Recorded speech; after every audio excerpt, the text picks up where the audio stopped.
ليونيل ميسي يبعث الرعب في قلوب اللاعبين الشباب في الدوري الأمريكي. تذمر أمريكي من أداء ميسي. ما قصة الذعر في غرف تبديل الملابس بالدوري الأمريكي؟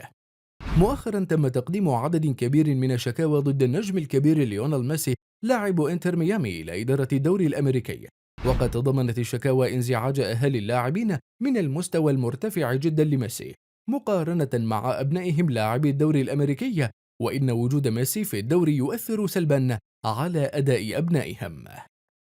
تداولت وسائل التواصل الاجتماعي تصريح أحد الأمهات والدة أحد اللاعبين ويدعى جاك ماجلان تقول فيه: ابني ظل يبكي طوال الليل ليلة مباراة فريقه ضد انتر ميامي فريق النجم الأرجنتيني، وذلك لأنه لا يستطيع مجاراة ميسي في الملعب، وقد انتهت بخسارة الفريق برباعية أمام ميسي حتى أنه لم يعد يرغب في ممارسة كرة القدم مجددا.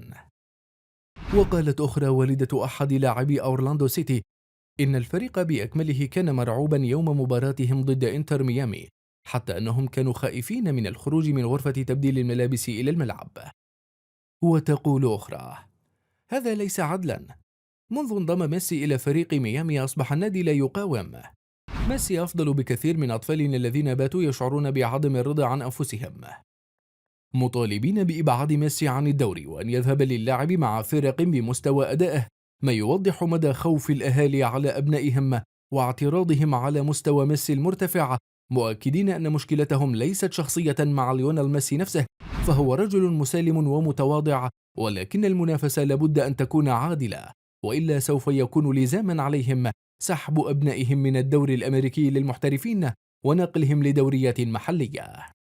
وعلى الجانب الآخر تواصلت الصحافة الأمريكية مع إدارة الدوري الأمريكي للتحقق فيما إذا كانت هناك خلفية لهذه الشكاوى والاعتراضات.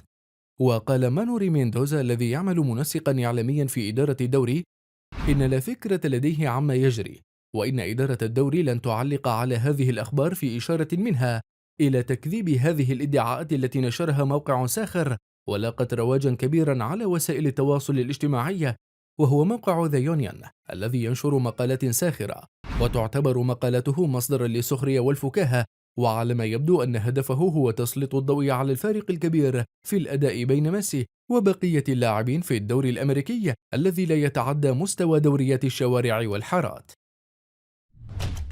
إذا أعجبكم محتوى قناتنا يمكنكم دعمنا أو الإعلان على قنوات متع عقلك عبر رابط الفان لايك في الوصف أسفل الفيديو.